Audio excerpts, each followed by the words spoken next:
नमस्कार साथियों, निर्माण करियर एकेडमी के इस ऑनलाइन मंच पर आप सभी का हार्दिक स्वागत और अभिनंदन।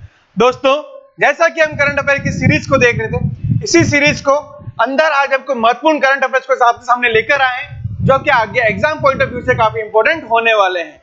तो दोस्तों, हम कंटिन्यू करेंगे हमारे करंट अफेयर्स के साथ और सुविचार से अपनी इस करंट अफेयर्स की सीरीज को स्टार्ट करते हैं। इतिहास कलम से नहीं बल्कि हौसलों से लिखा जाता है। तो आप सभी दोस्तों लोग जो अभी तत्परता से अपने एग्जाम की तैयारी के लिए लगे हुए हैं, उसी तत्परता के साथ एक डिसिप्लिन वे में एक प्रॉपर स्ट्रेटेजी, एक प्रॉपर हार्डवर्क और स्मार्ट वर्क के साथ लगे रहिए। आपके सामने बहुत ही जल्द अनेक नोटिफिकेशन देखने को मिलेंगे। तो दोस्तों, और इस करंट अफेयर सीरीज आपके एग्जाम पॉइंट ऑफ व्यू से काफी इंपॉर्टेंट होने वाली है। तो स्टार्ट करते हैं हमारे पहले क्वेश्चन से। दोस्तों, पहला क्वेश्चन आप सभी के सामने अपनी स्क्रीन के ऊपर है। आप सभी इसका आंसर कमेंट बॉक्स में देने का प्रयास करें। पहला क्वेश्चन, एसडीजी इंडेक्स 5.0 में राजस्थान के किस जिले ने प्रथम स्थान प्राप्त किया है? यानी कि किसकी बात कर रहा है? सस्टेनेबल डेवलपमेंट गोल, सतत विकास इंडेक्स की बात कर रहा है। 5.0 में जो हमारे गोल हैं, उनके अंदर कौन से राज्य ने प्रथम स्थान प्राप्त किया है? धौलपुर, झुंझुनू, नागौर, सीकर। चार ऑप्शन आपके सामने दे रखे हैं, तो आपको बताना है किसने यहां पर प्रथम स्थान प्राप्त किया है।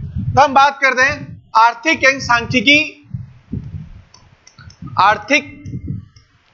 एवं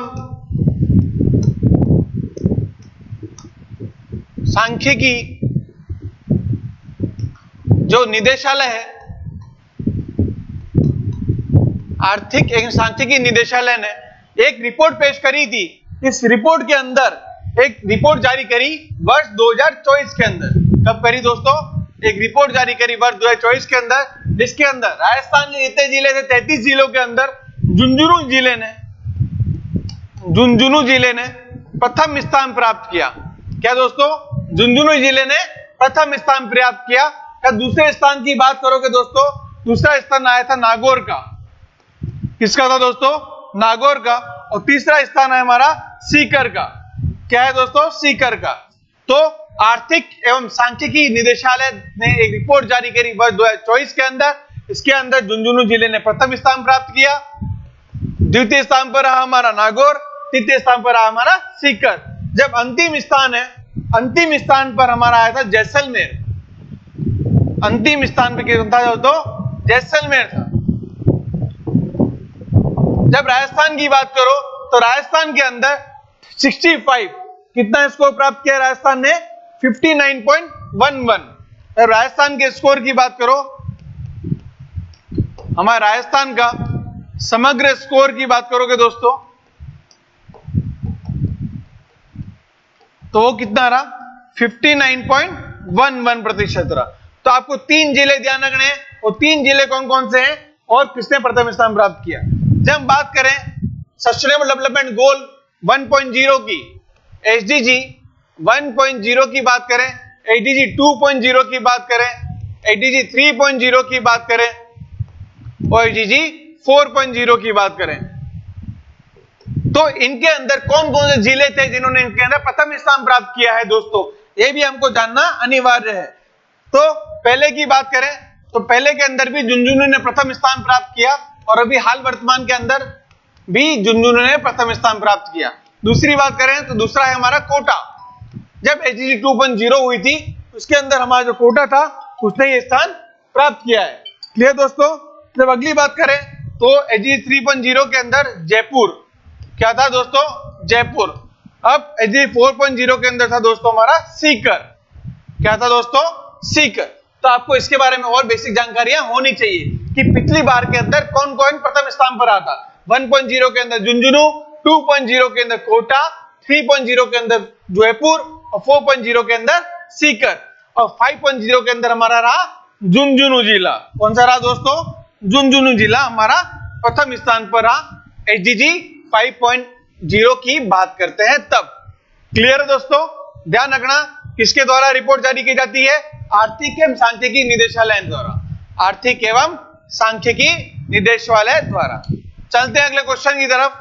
अगले क्वेश्चन का उत्तर आप सभी कमेंट बॉक्स में देने का प्रयास करें दोस्तों। धौलपुर तथा रामगढ़ गैस आधारित बिजली क्षेत्र का कुशल संचालन के लिए राज्य सरकार ने किसके साथ समझौता किया है? क्या है क्वेश्चन, ध्यान से पढ़िएगा। धौलपुर तथा रामगढ़ गैस आधारित बिजली क्षेत्र का कुशल संचालन के लिए राज्य सरकार ने किसके साथ समझौता किया है? पहला option Hindustan petroleum corporation limited HPCL, दूसरा option OICL oil and India natural oil India corporation limited, तीसरा ऑप्शन गेल इंडिया, चौथा ऑप्शन उपयुक्त में से कोई नहीं। तो आपको बताना है इसके अंदर क्या उत्तर होगा। जब बात करें हम इसके लिए दोस्तों, तो RUVNL राजस्थान, हमारे जो राजस्थान के अंदर और साथ ही साथ गेल इंडिया के साथ समझौता किया है। किसने साथ? गेल इंडिया के साथ समझौता किया है। तो हम बात करते हैं RVUNL और साथ ही साथ किसका समझौता हुआ है? गेल इंडिया। किसके साथ दोस्तों? गेल इंडिया। जब बात करते हैं RVUNL यानी कि राजस्थान विद्युत उत्पादन निगम लिमिटेड, राजस्थान राज्य विद्युत उत्पादन निगम लिमिटेड, राजस्थान राज्य विद्युत उत्पादन निगम लिमिटेड बनाम गेल इंडिया के साथ समझौता हुआ है। इन दोनों के मध्य क्या हुआ दोस्तों? समझौता हुआ है। इसके माध्यम से यहां पर रामगढ़ और कहां पर दोस्तों? रामगढ़ और धौलपुर के अंदर गैस आधारित बिजली क्षेत्र का कुशल संचालन किया जाएगा। क्लियर दोस्तों? तो राजस्थान सरकार ने किससे समझौता किया है? RVUNL, इसका फुल फॉर्म राजस्थान राज्य विद्युत उत्पादन निगम लिमिटेड, और गेल इंडिया के साथ समझौता किया है, यानी कि यहां पर बिजली उत्पादन किया जाएगा। जब बात करें धौलपुर के अंदर, धौलपुर की बात करें तो यहां पर 330 मेगावाट, 330 मेगावाट। जब बात करें रामगढ़ क्षेत्र की, कहां पे दोस्तों? रामगढ़ क्षेत्र की, यहां पर भी 270.5 मेगावाट। कितना है दोस्तों? 270.5 मेगावाट यहां पर बिजली क्षेत्र का उत्पादन किया जाएगा। अब आगे बात करें दोस्तों अक्षय ऊर्जा के क्षेत्रों के अंदर, जब बात करते हैं अक्षय ऊर्जा, किसकी दोस्तों? अक्षय ऊर्जा। इसके अंदर हमारे यहां पर अक्षय ऊर्जा क्षेत्र है, उसके अंदर 750 मेगावाट। कितनी दोस्तों? 750 मेगावाट सौर ऊर्जा। अक्षय ऊर्जा के अंदर हम बात करें तो 750 मेगावाट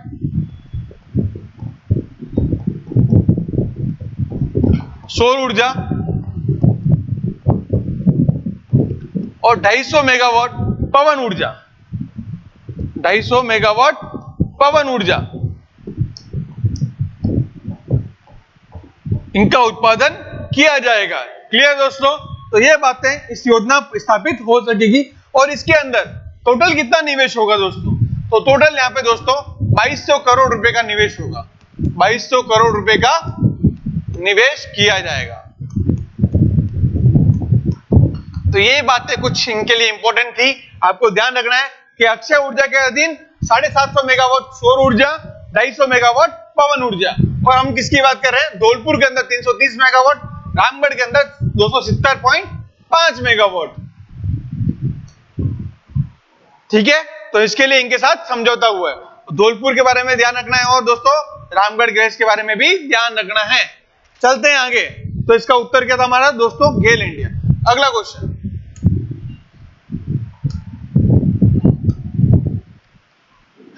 मुख्यमंत्री कन्यादान योजना में कितनी राशि दी जाती है? क्या है? मुख्यमंत्री कन्यादान योजना में कितनी राशि दी जाती है?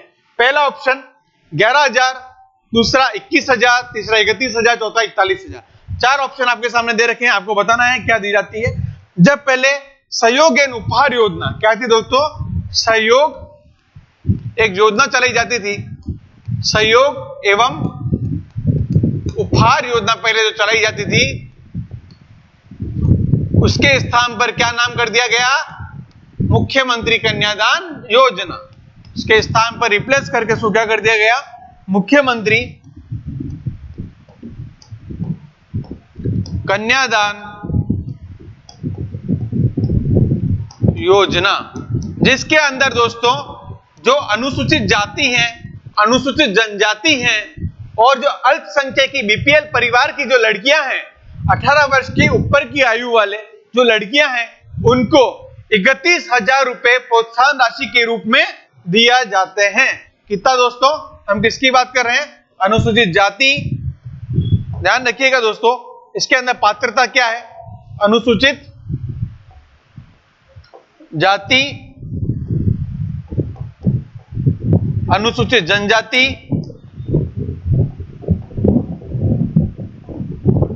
इसके अंदर पात्रता के बारे में ध्यान रखिएगा। अनुसूचित जाति, अनुसूचित जनजाति, अल्पसंख्यक वर्ग के बीपीएल परिवार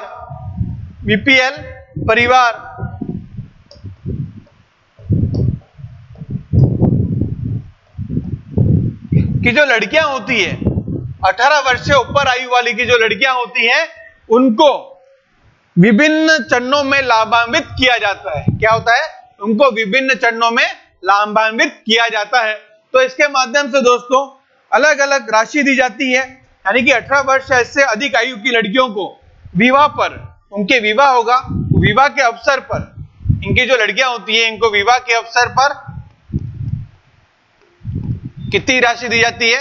31,000 रुपए। कितनी है दोस्तों? 31,000 रुपए प्रोत्साहन राशि के रूप में दिया जाता है। क्लियर? तो आपको कौन कौन से पात्रता रखते हैं उनके बारे में ध्यान रखना है। तो हमारा इसका उत्तर क्या होगा? 31,000 रुपए। और ध्यान रखना, इसमें एक अतिरिक्त राशि भी दी जाती है दोस्तों।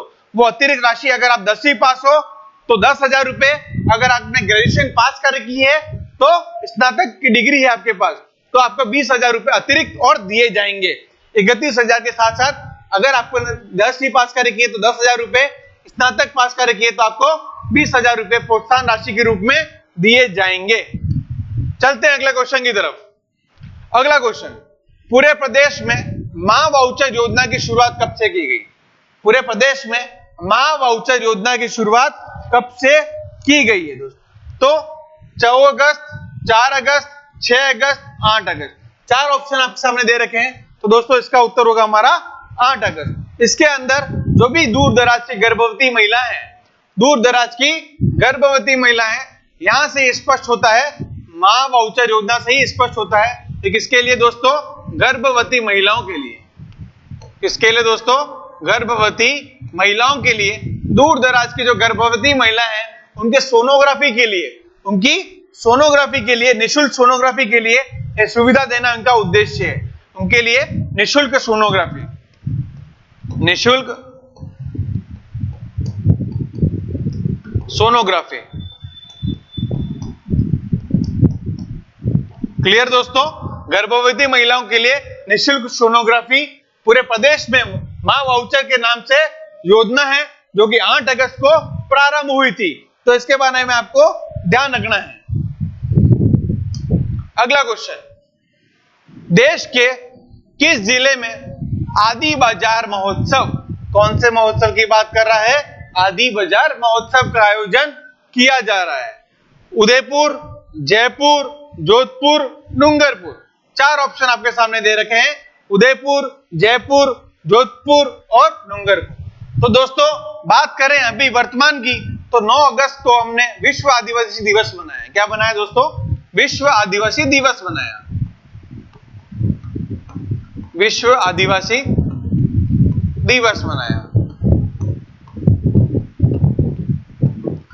जिसके माध्यम से जो भी आदिवासी के लोक कला है, इनके संरक्षण हेतु, जो भी आदिवासियों की लोक कला होती है, इनके संरक्षण हेतु यहां पर प्रदर्शन के लिए महोत्सव का आयोजन किया गया। उनके प्रदर्शन के लिए महोत्सव का आयोजन किया गया। और जब बात करें दोस्तों हमारे उदयपुर के लोक कला मंडल, हमारे उदयपुर के लोक कला मंडल, जो कि कहां पर है दोस्तों? उदयपुर के अंदर है। कहां पर है? उदयपुर के अंदर है। यहां पर लोक कला मंडल की अगर बात करी जाए तो इसकी स्थापना 1952 में देवीलाल सामर द्वारा की गई थी। इसकी स्थापना 1952 के अंदर देवीलाल जी सामर द्वारा की गई। इसके द्वारा? देवीलाल जी सामर द्वारा। यहां पर अनेक लोक कलाओं का उत्सव आयोजन करवाया जाता है लोक कला मंडल के अंदर। और दोस्तों ध्यान रखना है कि विश्व आदिवासी दिवस जो कि 9 अगस्त को मनाया गया, और इसी दिवस के उपलक्ष्य पे, इसी दिवस पे आदिवासी लोक कला संरक्षण के लिए, उसके प्रदर्शन के लिए महोत्सव का आयोजन किया गया। उसके महोत्सव का आयोजन किया गया, यानी कि आदिवासी बाजार महोत्सव यानी कि इनका आयोजन किया गया।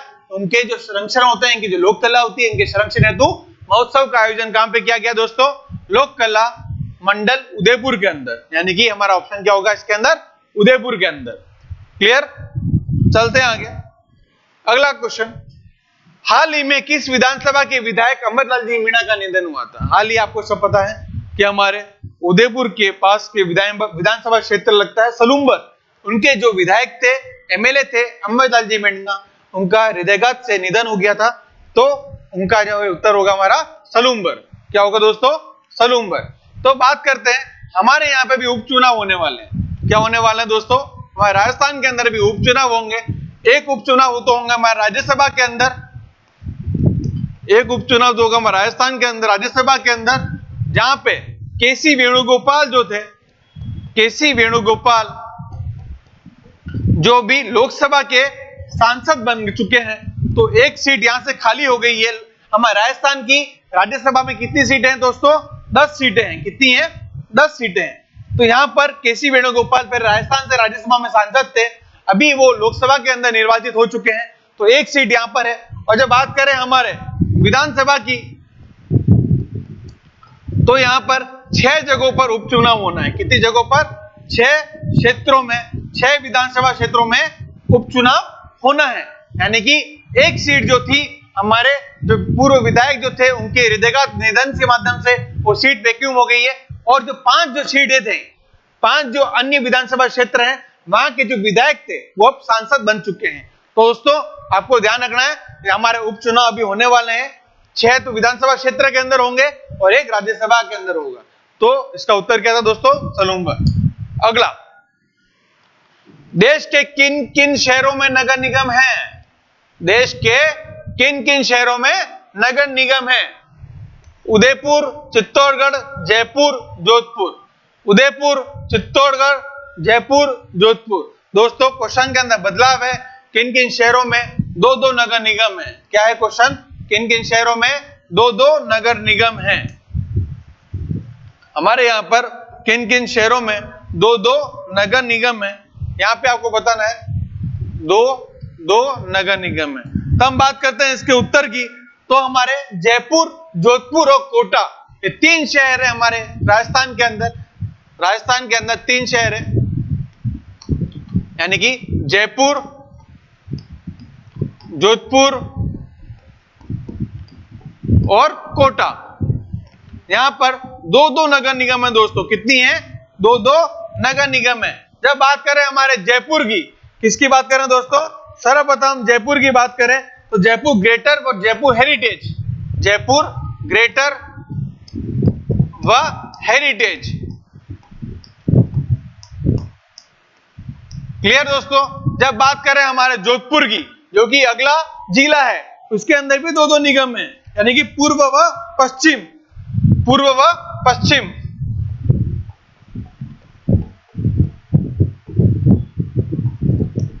जब बात करें अगली कोटा, तो उत्तर व दक्षिण, उत्तर व दक्षिण। तो यहां पर हमारे 2-2 नगर निगम हैं, इतना आपको पता होना चाहिए। तब बात करें आगे कि राजस्थान के जब बजट प्रस्तुत हुआ था, वहां पे पाली व भीलवाड़ा के अंदर, अभी जब हाल वर्तमान के अंदर बजट प्रस्तुत हुआ था, इसके अंदर 2 जगह नगर निगम बनाने की घोषणा की गई थी। वो 2 जगह कौन सी हैं? जब बात करें राजस्थान बजट की 2024 के अंदर, तो 2 नगर निगम की घोषणा करी गई थी, पाली व भीलवाड़ा के अंदर, पाली व भीलवाड़ा, इनके अंदर नगर निगम बनाई जाएगी। किसकी घोषणा करी दोस्तों? नगर निगम बनाने की घोषणा यहां पर करी थी, नगर निगम की घोषणा करी थी, पाली व भीलवाड़ा। ये 2 शहर आपको ध्यान रखने हैं, पाली और भीलवाड़ा। क्लियर दोस्तों? और राज्य में अभी कितनी नगर निगम है? टोटल 13 नगर निगम शहर हैं। कितने हैं दोस्तों? हमें राजस्थान की बात करो तो राजस्थान में कितने हैं? 13 नगर निगम शहर हैं। 13 नगर निगम शहर हैं। क्लियर? तो इतनी बेसिक बातें आपको इसके बारे में लिख लेनी है। क्लियर? अगला क्वेश्चन। तो दोस्तों आज हमारे करंट अफेयर की सीरीज के लिए यहाँ पे अंतिम था। तो हम मिलेंगे कुछ नए करंट अफेयर के साथ अभी सभी के सामने। तब तक निर्माण करियर एकेडमी को आप लाइक कीजिए, शेयर कीजिए और सब्सक्राइब कीजिए और अनेक दोस्तों तक पहुंचाइए। दोस्तों हम विभिन्न ऑफलाइन कोर्सेज, ऑनलाइन कोर्सेज आप सभी के लिए लेकर आने वाले हैं। तो आप हमारे चैनल को लाइक कीजिए, शेयर कीजिए और सब्सक्राइब कीजिए और जल्दी से जल्दी अपना रजिस्ट्रेशन करवाइए। तो आप सभी से रूबरू होंगे। आप सभी का बहुत बहुत धन्यवाद।